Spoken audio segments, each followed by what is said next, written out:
The letter found at a funeral changed everything Dr. Phil thought he knew about marriage, trust, and the secrets people carry to their graves. It was a Tuesday afternoon taping when Dr. Phil held a white envelope in his hands, staring at it as if the paper itself might explode.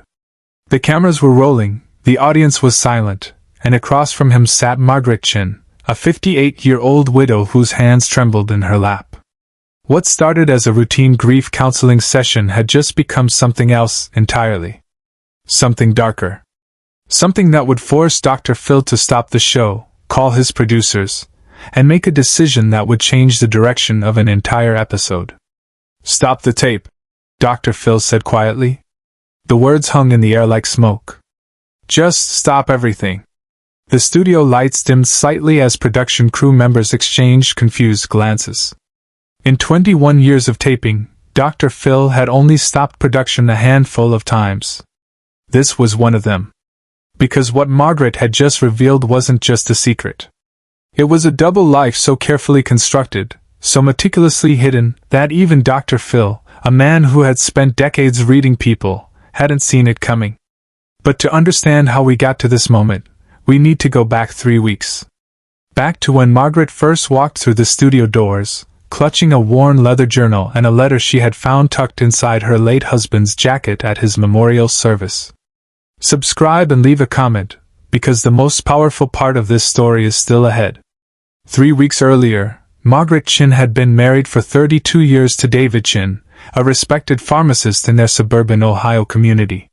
They had raised 2 children, celebrated anniversaries, attended church together every Sunday. David was the kind of man neighbors waved to, the kind who shoveled elderly Mrs. Patterson's driveway every winter without being asked. When he died suddenly of a heart attack at age 61, the entire community mourned. The funeral was packed. Over 300 people filled the church.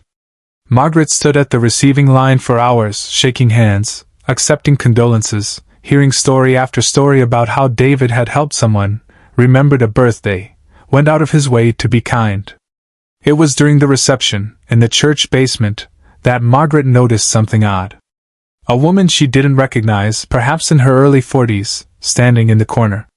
Watching. Not crying, not mingling, just watching Margaret with an expression that was difficult to read. Not quite grief. Not quite anger. Something in between. Margaret approached her. "Thank you for coming. I'm David's wife, Margaret." The woman's face did something strange. A flicker of recognition, then something that looked almost like pity. "I know who you are," she said quietly. Then she handed Margaret a small white envelope. "He would have wanted you to have this. I'm sorry." And before Margaret could ask another question, the woman was gone, disappearing into the crowd of mourners. What Margaret found inside that envelope would unravel 32 years in 60 seconds. Back in her empty house that evening, Margaret sat at the kitchen table where she and David had eaten thousands of meals together. Her hands shook as she opened the envelope. Inside was a single piece of paper, handwritten in David's unmistakable script. "Margaret, if you're reading this, I'm gone, and I can no longer hurt you with the truth I've been too cowardly to tell. For the last 14 years, I've been living a double life." The words didn't make sense at first. Margaret read them again. And again. Double life? What did that even mean? The letter continued. "Her name is Rachel. We met at a pharmacy conference in 2010. What started as a friendship became something I never intended. I have another family, Margaret. A daughter. She's 12 years old. Her name is Emma." Margaret dropped the letter. The paper fluttered to the kitchen floor, but she couldn't move to pick it up. Her mind was spinning, trying to reconcile the man she had loved for 3 decades with the stranger described in this confession. Another family. A daughter.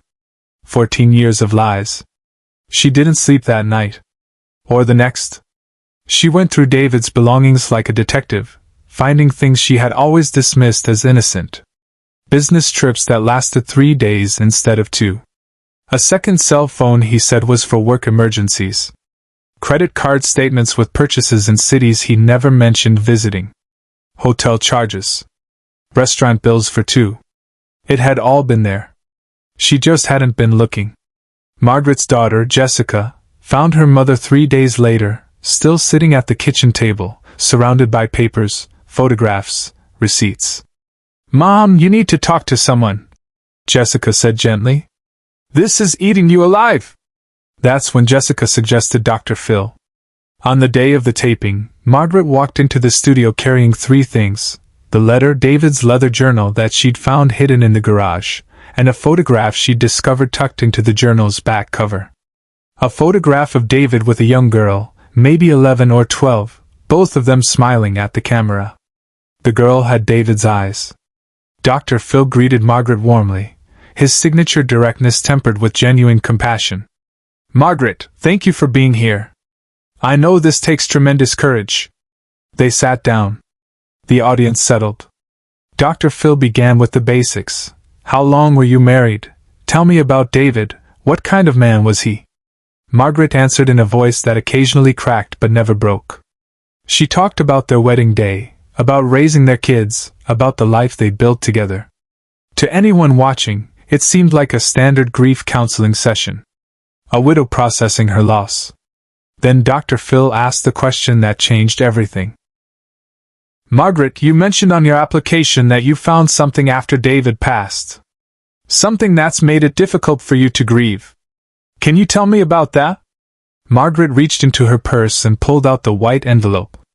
The same envelope David's mistress had handed her at the funeral. She handed it to Dr. Phil. "He had another family," Margaret said simply. "For 14 years. A whole other life I knew nothing about."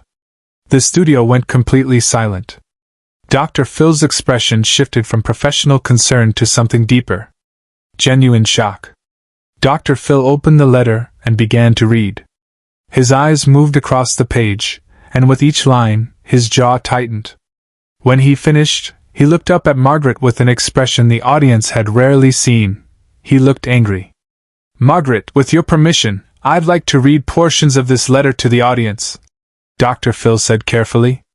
"Because I think it's important for people to understand the level of deception we're talking about here." Margaret nodded. Dr. Phil read key excerpts aloud. The audience gasped audibly. Several people in the front row wiped away tears. When he finished, Dr. Phil set the letter down and looked directly into the camera. "Folks, in 21 years of doing this show, I've seen a lot of things. But this level of sustained deception, this elaborate construction of a parallel life, this is something else entirely." He turned back to Margaret. "How are you processing this? Because you're not just grieving the loss of your husband. You're grieving the loss of the marriage you thought you had." "I don't know who I was married to," Margaret whispered. "Was any of it real? When he said he loved me, did he mean it? Or was I just a convenient wife while she was the one he really wanted?" Dr. Phil leaned forward. "Margaret, here's what I know. And I want you to hear this clearly. This is not about you. This is not about anything you did or didn't do. This is about a man who made a choice, every single day for 14 years, to lie to you." But Margaret wasn't done. She reached back into her purse and pulled out David's journal. "There's more," she said quietly. "I found his journal. He wrote about both lives. About how he compartmentalized everything. About how he justified it to himself." Dr. Phil took the journal, but before he could open it, Margaret spoke again. "And I found her. Rachel. The other woman. I called the number in his phone. We talked for 2 hours. Off camera, Dr. Phil made a choice no producer expected. Dr. Phil set the journal down carefully and looked at his producer in the control booth. He made a gesture, cutting his hand across his throat. "Stop recording." The cameras stopped. The audience murmured in confusion. Dr. Phil stood up and walked to the edge of the stage, motioning for his producer to join him. They spoke in hushed tones for almost 3 minutes while Margaret sat alone in the guest chair, looking small and lost under the studio lights. Then Dr. Phil walked back to Margaret and knelt beside her chair, speaking too quietly for the audience to hear. Whatever he said made Margaret's eyes widen. She nodded slowly. Dr. Phil stood up and addressed the audience directly, without cameras rolling. Folks, we're about to do something we don't typically do on this show. With Margaret's permission, we've reached out to Rachel. And she's here. In the building. She's agreed to come out and face Margaret for the first time since the funeral. The audience erupted in gasps and whispers. Margaret's hands gripped the arms of her chair so tightly her knuckles turned white. Dr. Phil looked at Margaret one more time. Are you sure you want to do this? Margaret's voice was barely audible, but firm. I need to. Dr. Phil nodded to his producer. Bring her out. And let's roll cameras. The studio doors opened. A woman in her early 40s walked onto the stage, her face pale but composed. She looked at Margaret for a long moment, then took the seat Dr. Phil indicated, separated from Margaret by just a few feet and a gulf of betrayal too wide to measure. Rachel's first words were direct. I didn't know about you. Not at first. Margaret's head snapped up. What? He told me he was divorced. Rachel continued, her voice shaking slightly. He showed me paperwork. Fake documents that looked real. I didn't find out he was still married until Emma was 3 years old. And by then... She trailed off, her eyes filling with tears. By then I loved him. And I had a daughter who adored her father. Dr. Phil's voice cut through the tension. So you made a choice to stay. Knowing he was married. Knowing he was lying to Margaret. Yes, Rachel said quietly. I made that choice. And I've regretted it every day since. The conversation that followed was raw, painful, and unlike anything that had ever aired on daytime television. Margaret demanded answers. Rachel provided details that were sometimes too honest, too brutal. How often David visited. How he explained his absences. Whether he talked about Margaret. Whether he seemed guilty. He compartmentalized, Rachel said at one point. He could be fully present with me and Emma, and then the next day be fully present with you. It was like he created two separate versions of himself. Margaret's anger finally broke through. You destroyed my marriage. You took half of my husband's life. You made me unknowingly live a lie for 14 years. Rachel didn't argue. You're right. And I'm sorry doesn't even begin to cover it. But Margaret, you need to know something. Emma exists. She's 12 years old. She's grieving her father too. And she has no idea about any of this. But what happened next is something no one in the room, or watching at home, saw coming. Dr. Phil, who had been listening intently, suddenly stood up. Hold on. Rachel, you said Emma doesn't know about Margaret. But Margaret, you have 2 children. Do they know about Emma? Margaret shook her head. I haven't told them. I don't know how to tell them they have a half-sister they've never met. Dr. Phil walked to center stage, addressing both women and the audience. So we have 3 children, none of whom asked for this situation, who are all victims of David's choices. We have 2 women who have both been betrayed, in different ways. And we have a man who is no longer here to answer for what he's done. He paused, letting the weight of the situation settle over everyone. Here's what I think needs to happen. Dr. Phil continued, his voice taking on that characteristic blend of tough love and genuine care that had defined his career. Number 1, Margaret, you need therapy. Not just grief counseling, but serious trauma therapy, because what you've experienced is a form of emotional abuse that's been sustained over more than a decade. Margaret nodded, tears streaming down her face. Number 2, Rachel, you need to come clean with Emma. She deserves to know the truth, in an age-appropriate way, before she finds out accidentally. And Margaret's children deserve to know they have a sister. Both women looked at each other, then at Dr. Phil, processing what he was suggesting. And number 3, Dr. Phil said, his voice softening, I think you two need to consider the possibility that you might be the only people on Earth who truly understand what the other is going through. I'm not saying you need to be friends. But those 3 kids? They're half-siblings. They share a father. And maybe, someday, they deserve the chance to know each other. The silence that followed was profound. You could hear the ventilation system humming, the slight creak of someone shifting in their seat. No one moved.